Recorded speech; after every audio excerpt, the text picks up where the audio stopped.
আসসালামু আলাইকুম। আজ পহেলা জানুয়ারি 2026। Happy new year. আজ বছরের প্রথম দিন আমি আপনাদের কাছে একটি মিশন নিয়ে এসেছি, মিশন 365।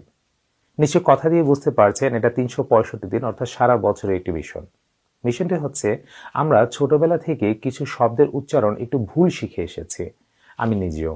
তো সেই ভুলগুলো কিভাবে সংশোধন করা যায় এই জন্য 365 দিনই আমি একটি করে শব্দের উচ্চারণ শুদ্ধ করার চেষ্টা করব।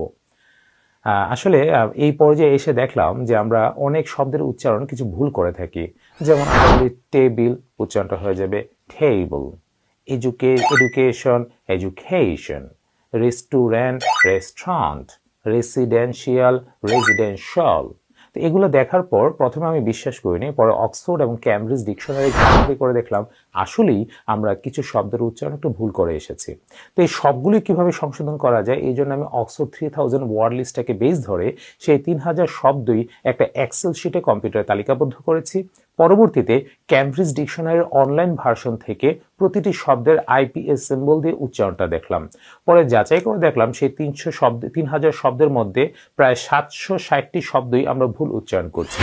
অর্থাৎ সচরাচর যে আমরা কথাবার্তা বলছি তার মধ্যে 25%-এরও বেশি শব্দ আমরা ভুল উচ্চারণ করছি। এই সবগুলো শব্দ কিভাবে শুদ্ধ করা যায় এবং সবাই কিভাবে সেই শুদ্ধতার চর্চাটা করতে পারে সেই জন্যই বছরের প্রথম দিন আমি মিশন হাতে নিয়েছি 365। প্রতিদিন একটি করে শব্দের উচ্চারণ শুদ্ধ করার চেষ্টা করব ইনশাআল্লাহ। আজকের আলোচিত শব্দ হচ্ছে, আমরা যেটা বলি সক্ষম বা সমর্থ, ইংরেজি আমরা কি বলি? অ্যাবল। উচ্চারণটা আসলে অ্যাবল নয়, উচ্চারণটা হয়ে যাবে এইবল। Able, able. একটা সহজ ক্লু দিয়ে দিই, আসলে আমাদের ইংরেজি শিক্ষার শুরুটাই হয় ভুল দিয়ে। যেমন আমরা বর্ণমালা দিয়ে শুরু করে শিক্ষা, আর সেই বর্ণমালার প্রথম বর্ণটি আমরা শিখি এ বি সি ডি। এ নয়, উচ্চারণটা হয়ে যাবে এই। এই বি সি ডি। তা আমরা যদি এ না বলে এই বলি তাহলে অনেক শব্দের উচ্চারণ শুদ্ধ হয়ে যাবে। আমি একটু সহজ ক্লু দিয়ে দিই, সেটি হচ্ছে আমরা এই বর্ণটা দিয়ে যেখানে যেখানে এ বলি সব জায়গায় আমরা এখন থেকে এই বলবো। ফলে আমরা গেট, মেক, বেক নয়, গেট, মেক, বেক। ডে, সে, মে নয়, ডে, সেই, মে।